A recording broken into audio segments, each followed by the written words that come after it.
All right, guys, I want to welcome everybody. It is Sunday evening. It's a few minutes after 7 o'clock, and I have the privilege this evening to have a conversation with one of our hobby most well-known individuals that probably has contributed more positive to our hobby, the collecting, trading, flipping, whatever you want, of sports cards than anybody in the history of frankly, of collecting cards. And I can't be any better description than I can with Dr. James Beckett, who I'm so very pleased to have as my guest this evening. Hi, Dr. Beckett, and thank you for making some time for us tonight. Thanks, Bernard. I'll try to live up to that over glorious introduction. I was blessed to be part of a hobby that really grew and grew and grew, and had lots of great teammates, and it's been a great ride. Well, I'm sure it's had its ups and downs like everything else, but it seems that we're on a pretty good high, at least for now, for most of us in the hobby. But I want to, before we jump into the current time, Dr. Beckett, your family's history, your history with the sport or with the hobby is pretty well known. But could you tell folks kind of what you're up to these days in relation to either Beckett Media or any of the Beckett family of businesses? Well, I still have a lot of friends over at Beckett Media. I'm not on the payroll. I don't have any relationship other than I'm the founder.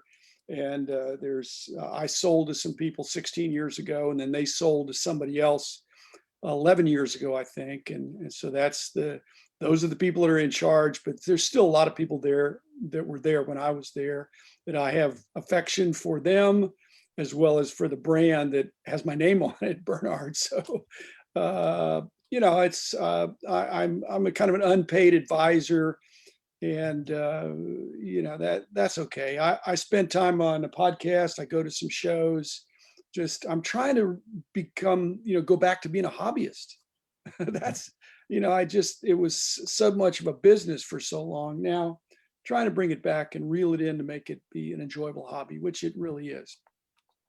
Well, as a person who's listened to your podcast the last couple of years, it's clear that you're enjoying that aspect of the hobby.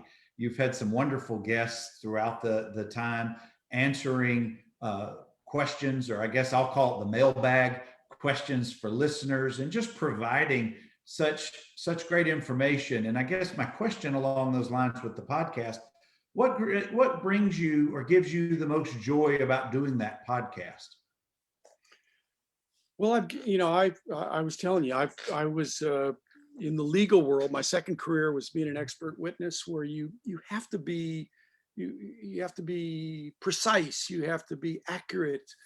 Certainly in Beckett publications, same thing. Well, now it's not that I'm trying to be inaccurate, but I don't have to be linear anymore. I can just with doing 12 to 15-minute topics each day, I can just randomly. I don't have to. I mean, there's some purpose in it, but I don't have to be serial. I don't have to build on something. I can, if I have an opportunity with a certain guest, I don't have to say, hey, we won't get to you for 6 months. I'll just. So I'm really giving myself permission to be not linear, to be less structured. And that's after a career, several careers of being structured. It's been a lot more fun. I bet it has. And in your retirement from your first job, I bet you're as busy now as you probably have ever been with the hobby and just being involved in what you do to promote the hobby. Well, I'm not as busy as I've ever been. I used to work 100 hours a week. I'm not proud of that, but we had a real tiger by the tail. And I think one of my self-criticisms might be, I don't know that I hired people fast enough, but it's kind of reminiscent of the days now. It's just hard to ramp up, and we had a real tiger by the tail, and I burned a lot of midnight oil, and so I am not working as hard as I used to.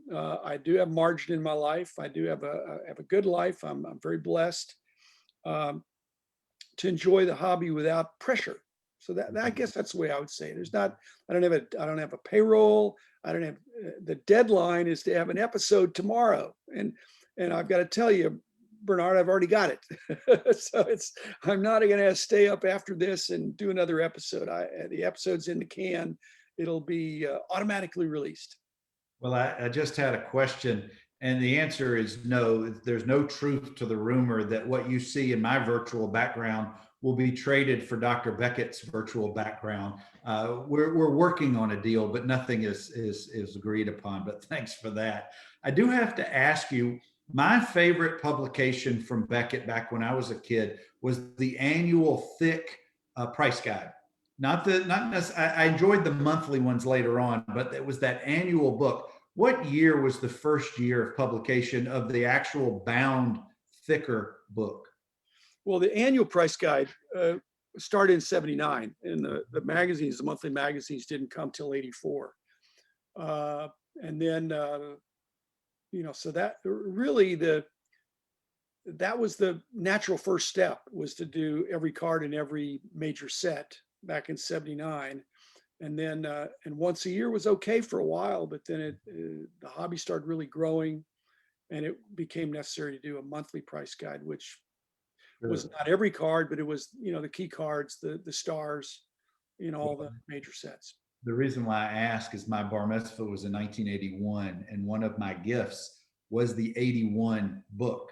And I still have that book. It's all geared as any book you'd ever see, but it's one that'll just stay with me forever just because of sentimental reasons. Cool. Very cool. It was. Well, from looking from behind you, I guess the obvious question or obvious answer is, are you a collector? Do you have a PC, or have you gotten out of that? Where are you with your hobby these days? It'd be hard to get out of it. It's in my blood, Bernard. I can't really. I've always been a collector. I've always probably been more of a collector, but I have too many cards. I don't know that everybody would say that, but I have too many cards. And so I'm trying to have less cards each year. But I do have some cards that even though I'm going to have less cards, I'm not going to have less Roberto Clemente cards.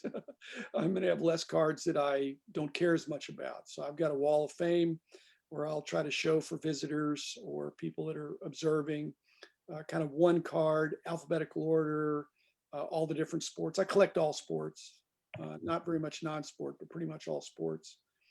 And so that's fun for me. But I've got cards I need to transact, and I have a kind of an anonymous account on ComC, and so try to, cards that I don't want, somebody else would want. But I need to have less cards every year for the next 28 years. Wow. Well, it certainly is an impressive collection behind you. I know there's stories galore with each of those cards, and we'll save that for another day. But I do want you.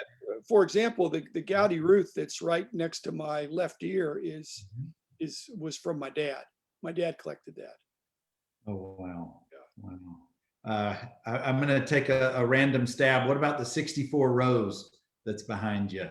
Is there any special stories with that one? It's autographed.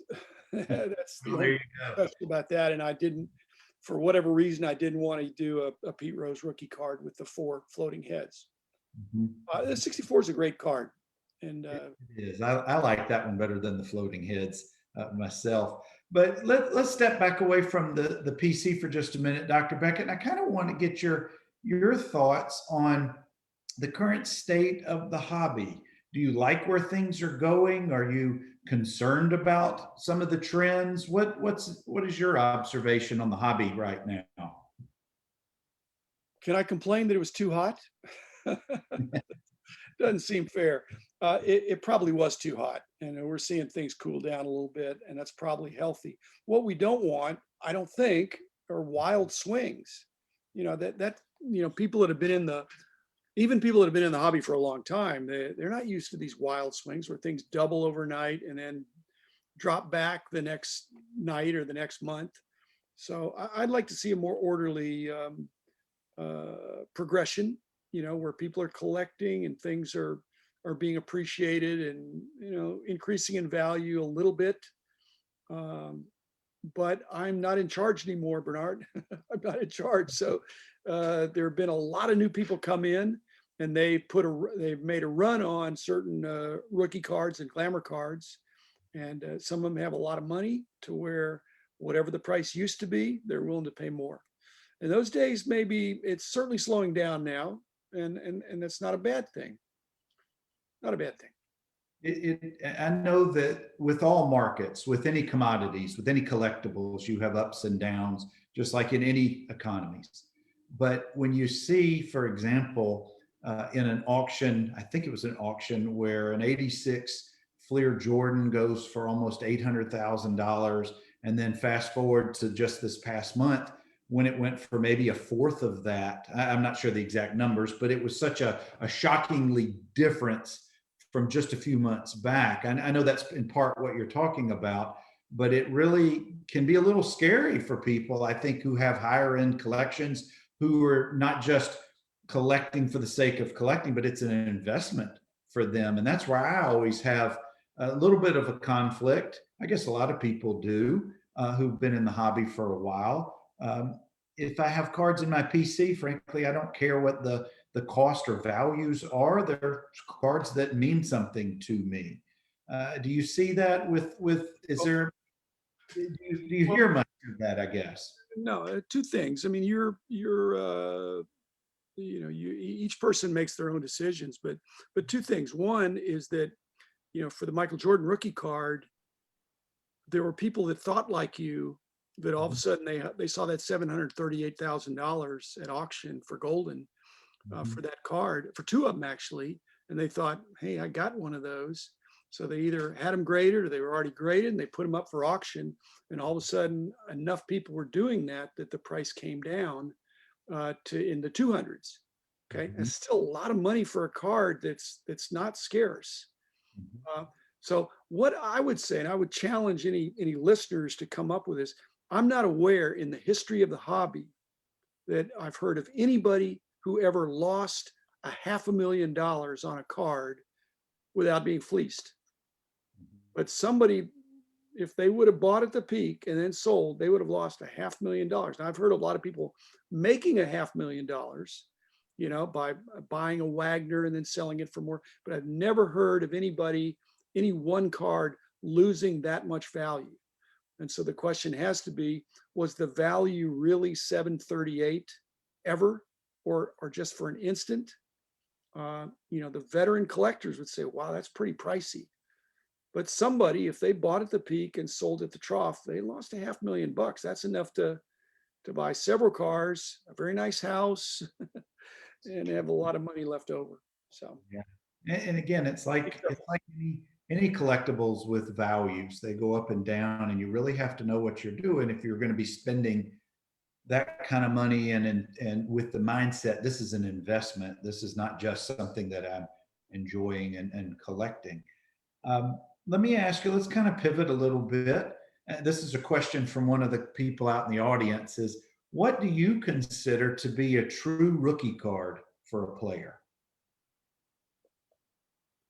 well, I mean, it's hard to, I mean, that it hasn't evolved so much. I mean, generally it's something that's widely available to the public in the first appearance of the guy. It's evolved now to where there's some concern about what uniform he's in, whether it was in a box set or whether it's a parallel or something. But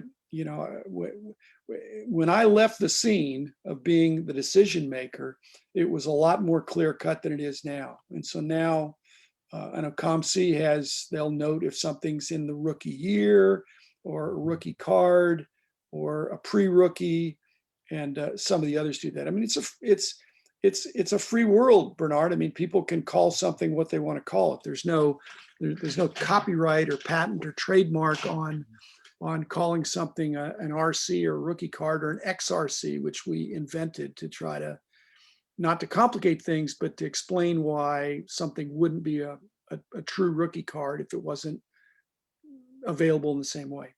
Well, it's just, it can be so terribly complicated when you have in these modern cards, these modern players like an Otani, Vlad Jr., any of those names, the up and coming stars, they might have 500 or more cards in one given year.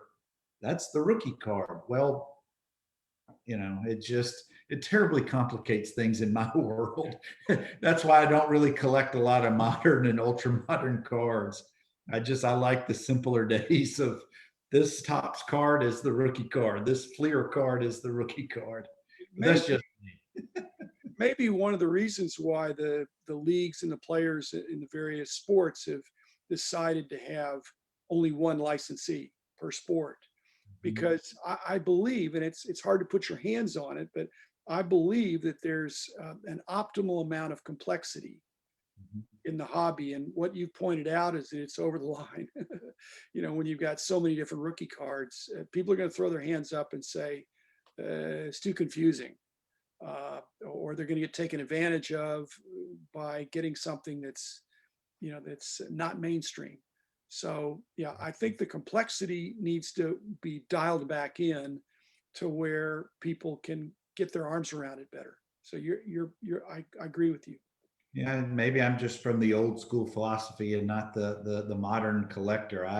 I tend to focus on cards pre 1980 the best that I can, and you got to find your lane. It's hard unless you have unlimited funds and time. It's hard to collect it all. It really is. Well, Doctor Beckett, we're on the eve ish of the National. Is this an annual event that you look forward to, or is it becoming a bit of a, oh, we got to go do this again mindset? I know you have lots of responsibilities that week, or at least historically you have. I used to have a lot. I mean, I was overscheduled. I had meetings all throughout the day and the evening and all that stuff. And that was still fun because I'm mainly meeting with hobbyists or people in the industry. It's again, one of the reasons the greatest hobby is because there's some great people in it. So I'm going to enjoy going to the Nationals. I've never missed one. So, I mean, I'll see old friends and new friends. I'll make some new friends, but I'll see some old friends. There's tons of cards there. I love looking at cards, and especially if it's something I haven't seen before or that looks unusual. So I'm still up. I'll still pick up stuff, and nothing major. I mean, I'm not nothing I got to take out a loan for. I'm just gonna pick out cards that are interesting to me, and have fun and visit with some people. Well, I can't imagine at this point there's too much you haven't seen at one point or another during your time being involved in the hobby. But who knows? Maybe there's cards that just hadn't surfaced yet. Well, no, there's more than 10 million SKUs out there. There's 10 million cards. I mean, I don't have even Rich, my buddy Rich Klein. He doesn't have all. He's not seen all 10 million. So if he and I go through a box, maybe we've seen 9 million out of 10 million. There's still a million we haven't seen.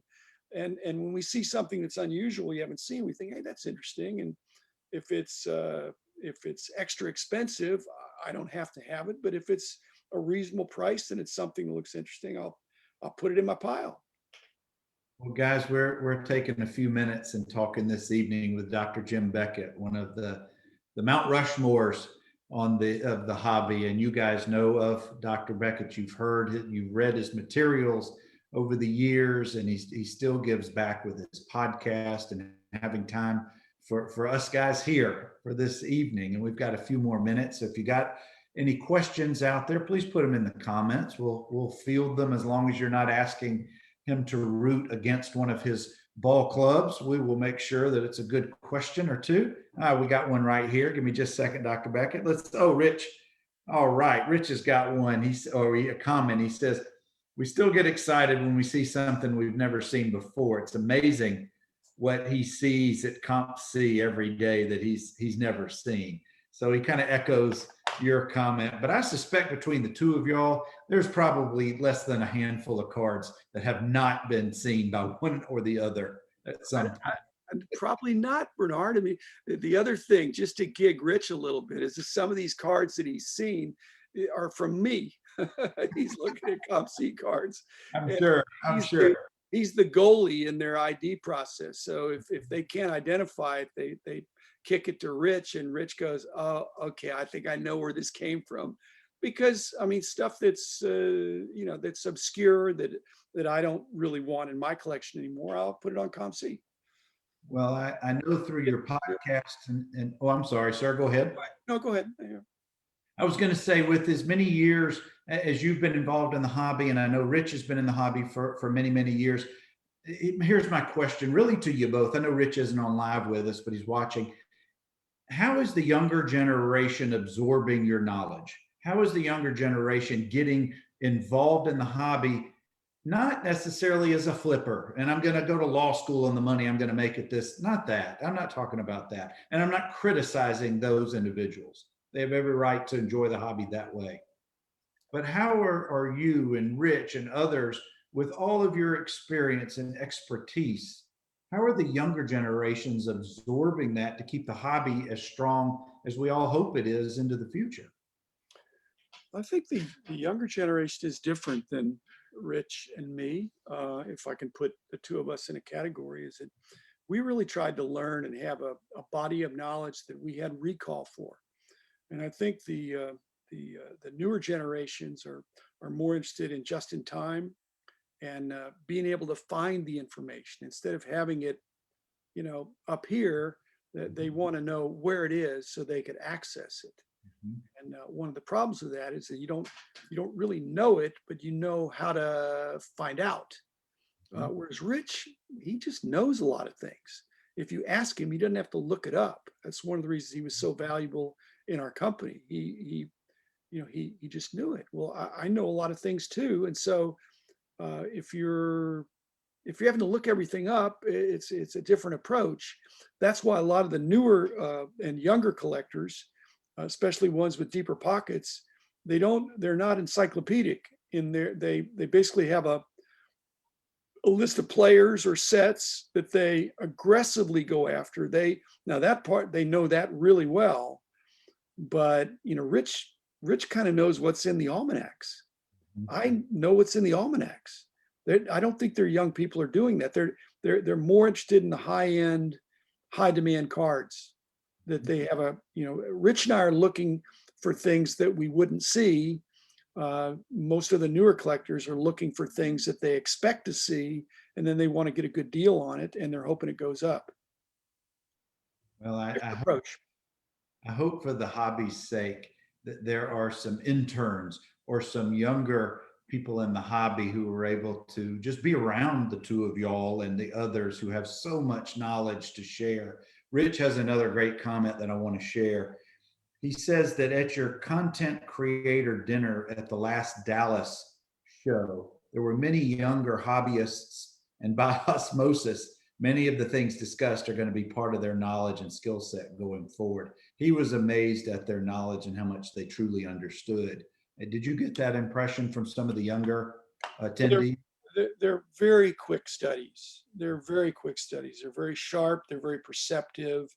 And but like I say, I don't think they have a desire. Rich and I had a desire to be encyclopedic. I don't see that. I think it's too overwhelming. So I think the hobby has gotten very expensive and very specialized. So these younger, they're expert, but they're in their lane. Mhm. And Rich and I had many lanes, and I don't think people are trying to do that anymore. They're saying I'm a basketball, Mhm. and maybe baseball prospects or something. They stay in their lane, and they're going to learn their name. So they don't necessarily want to have,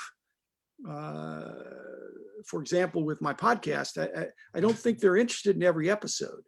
They're interested in episodes that sound like, hey, that's something I'm interested in. So they're not looking for a liberal arts education, if you will. They want to major in their player, in their sport, in their period of where they collect, and they go really deep, and they go very heavy into that.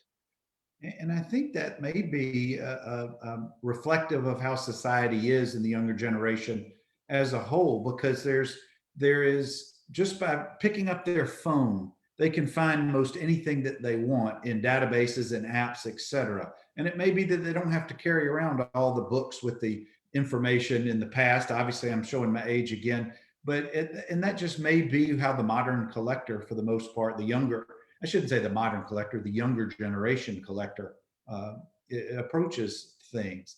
Let me ask you this, Dr. Beckett. I know with you not being as intimately involved with Beckett and the information that you have been in the past, one of the terms that I've heard of late, and you may not like this term, is that we're in the slab junk era in comparison to the junk wax era. I don't know if you've heard that discussions or the concern that there are so many, for example, Zions, there's 20,000 graded tins of one particular card or whatever. Is there any credibility to that thought? I mean, a lot of people are saying it, so that's what people are thinking. But I don't look at it that way. I mean, I look at junk wax as being the wrong term, because we have found out in the last 9 months that if it's junk wax, quote unquote wax, it's not junk anymore. There are junk sets, there's junk commons from 89 Donruss that no one cares about. But if you have an unopened box, that box will have some demand because you're hoping to get a Griffey and grade it. So taking the same application to junk slabs, a 10 Zion or Luca or Griffey, I think it's never going to be junk. Okay. However, an 89 Donruss Griffey 9, that, or an 8, now that might be a junk slab, because you ought to be able to get a 10. But I don't think you can go too wrong by having a 10. But if you open it right from the wax that's been sitting there, send it in, and you get an 8 because it's off-centered, then you kind of lost money. The grading fee was more than what it costs. So junk slabs mean things that are selling for less than what it costs to slab them. And when that happens, people are not stupid. That's going to gradually work its way out. So I think it's a problem that's going to get resolved. And it's actually, I don't know that PSA kind of leading the way with doubling their prices overnight, but they're all raising their prices. And that's going to cause people to change their metric for what they grade. And that's going to, Bernard, that's going to alleviate the problem to some degree, because people are going to change their behavior of what they submit. Are you surprised to see as many grading companies to come out with offering their services? And why is it all 3-letter names that they all go by? It seems to be that there's close to a dozen of these companies. I don't know how many are going to make it, but is that surprising to you? There's so many companies right now? Not at all. I mean, it's if you do it right, it's profitable. In volume, it's profitable. It's also more complicated than they think, but when they get in, they think this looks like, we could do this. And the limitation, Bernard, might be when we run out of 3-letter combinations, which won't be anytime soon. If you look at all, it's 26 times 26 times 26. Plus, you might even use alphanumeric characters. So I don't think they're going to run out anytime soon. But they need to build their brand. They've got to have some reason why somebody's going to give them a shot. And even if you're just as good as the incumbents, you're still going to take some time to establish that reputation. But the demand is so great now. No, I'm not surprised. And there's everyone's a critic, particularly on Twitter. That's why I don't like Twitter most of the time. And heaven forbid that your company, if you're new to the market, you have one mistake. They try, I don't know if it's the competitors or just people in the industry trying to stir the pot. But for example, I'm not picking on them. It's just the most recent thing. HGA out of Tennessee. I forget the fella's name, he's had a lot of publicity because he's been trying to build up the company, but they had one or two, and all companies, this happens, but they had one or two mistakes. But I do applaud that he's come out and addressed it, at least my opinion.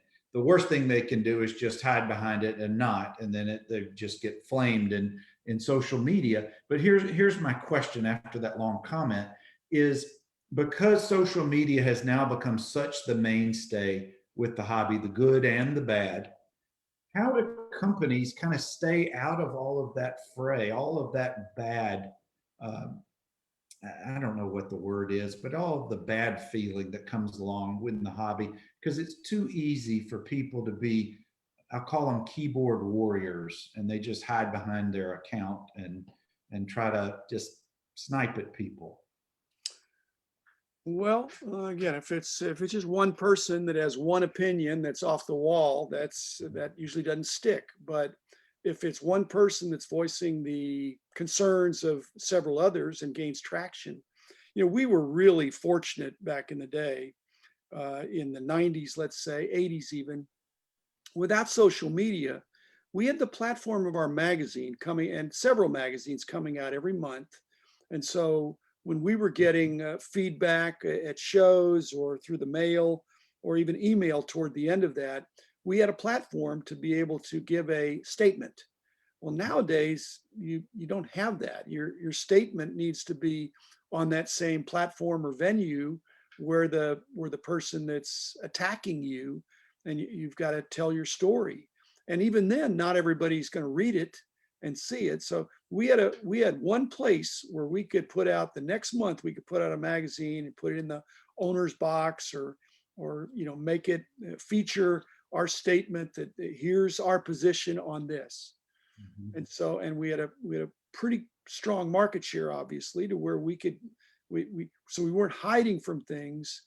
But now, not only, well, you just, it's hard to, it's whack-a-mole sometimes. So you don't know. And some of the other thing is you're responding to things that you're an attorney, that have a false premise.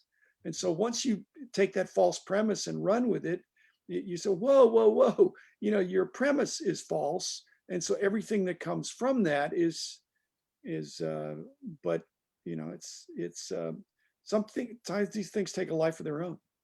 They do, and I suspect most of the bigger grading companies have to have their own PR departments now, because they've just got to be able to. I don't know if they can get ahead of certain storylines, but they certainly have to figure out how to contain them to keep their credibility. We've got just a couple of more minutes, Dr. Beckett, and I sure appreciate your time this evening. I did hear recently on one of your podcasts you talking about the Cards Hall of Fame. If you don't mind, share a little bit about what, for those who don't know, what is that about? What's the Cards Hall of Fame? Well, Ray Fonio, Ray from Philly, has been on YouTube, for three. This is the fourth year that just finished, where he has put out for popular vote. It's the Baseball Card Hall of Fame. So rather than players getting in the Hall of Fame, there's specific cards. And so he said, in the first class there was the 52 Mantle and the T206 Wagner and a bunch of iconic cards. Well, now this was the fourth year, and he had 40 semifinalists, of which people could vote on with a Google vote process that Mike Steveline helped him with. And they had a number of people voting for, which 10, they'd vote for 10, and they took the top 10. And then they also took suggestions for next year. So it's an of the people, by the people, for the people, which I love that. I mean, in our magazines, we try to be all those things. Obviously, somebody has to make the call, make the tabulation, but you want to give people a voice. And Ray and Victor Roman Senior as well, who's when you ask about rookie cards, he's somebody that's really studying that. But and a lot of them are Hall of Fame rookie cards. So again, it's a great concept. I've thrown the gauntlet out there that somebody ought to do that for basketball and football and hockey, because it draws positive attention to our industry of great cards. It does, and it's such. I've read through various social platforms the debates over why this card is better. I love, that's the kind of content I want. I don't want the blah blah blah, all that nonsense. I want to. Some say this is nonsense, but It's not to me. It's not to millions who enjoy our hobby. Last question for you. Where do you see the hobby going forward over the next 5 and 10 years? Get out your crystal ball and give us your predictions, if you will. Okay, well, number one, I'm hoping that I'm there in 5 years and in 10 years. And this isn't any big eureka thing, but I think in a macroeconomic sense, I think in the next 10 years, there's liable to be a little bout with inflation sometime in there. And if there is, that generally bodes well for collectibles, tangibles, things like that. So I think that's in our favor. Um, Interest rates won't always be low. Collecting passion, there's a number of people that have a collecting gene. A lot of the most passionate collectors are in their 30s and 40s. Well, in 10 years, they're going to be in their 40s and 50s. They're not going to, I don't think they're going to bail if they've been having a good experience. So they're going to be more and more new players and new celebrities, new stars, as well as, LeBron will be retired, just like Michael Jordan was, but Luka may be going strong. Trae Young may be going strong. Yeah. So I think, like I said, my concern is I don't want the hobby to be so hot that it's too hot to handle. So if it's doing well and people are enjoying it, like I say, I'm not a get rich quick guy. I'm in it for the duration, and I'm more patient. And if people are not patient, those are the people that are trying to buy these cards at the peak price and then finding out that maybe didn't hold. So I think in the next 10 years, there are going to be further ups and downs. But surely I'm hoping that it's going to be more up in 5 or 10 years than it is now. But is that going to be 10% a year, 5% a year, 2% a year? Is it going to be up one year, down 1 year, up 1 year, down 1 year? I don't know that, other than I still think there's going to be a lot to enjoy about the industry. Well, something that I have thoroughly enjoyed is our conversation this evening. So, Dr. Beckett, thank you for spending some time and sharing a little bit of insight and some knowledge. And before I get out of here, Uncle Rich has got another comment I need to share. Not to talk about investment, but there was a study of the hottest cards of the past few months. Ohtani, Tatis, Vlad Jr., and Buxton before he got hurt. He says, notice a normalcy returning with names like that. And if Rich says it, I have to trust it. I have to trust it. Dr. Beckett, how can we find your podcast for people who are not familiar with it? How can they find it? Well, there's so many excellent podcasts and opportunities to get content, and that's a great blessing. But my contribution is less than 15 minutes a day. It's under Dr. James Beckett Sports Card Insights, audio podcast. So you've got to use your imagination and your ears in a admittedly a very visual hobby. And I probably will do some more content creator conversation dinners and things like that. Bernard, my goal now, I think, is originally was to bring order out of chaos, and I don't know that that's my goal as much now. There's still some chaos. I think I helped with some of that, but it's more now to influence the influencers. So I think I'm going to have a podcast that's not that's for anybody. Can I say it's not for everybody, but it is for anybody? I mean, people are going to choose. I mean, sometimes they don't want the tribute episodes or they don't want the nostalgic episodes, but there's something in there for everybody. And 12 to 15 minutes a day. It's been a lot of fun for me. Rich has been a fabulous co-host and brings a lot of energy and I would say he's a foil, but he completes my sentences sometimes and vice versa. So we worked together for a long time, and he's a great sport. So, and plenty of other great guests too. So I don't know that I'll be doing that in 10 years or even in 5 years, but I'm enjoying it now. And I hope the other content creators out there will continue to try to put out good content that's enduring, that's not sensational or clickbait, but going to help people really uh, negotiate what can be a pretty complicated hobby. Well, on behalf of all of those, including myself, who enjoy what you do for the hobby and have for many, many years and look forward to in many years to come, thank you again for your time, your insight, and sharing some time with us this evening. Thank you, Bernard. I appreciate you asking. And again, I hope everybody has the same kind of enjoyment I've had over a lifetime of collecting, the greatest hobby in the world.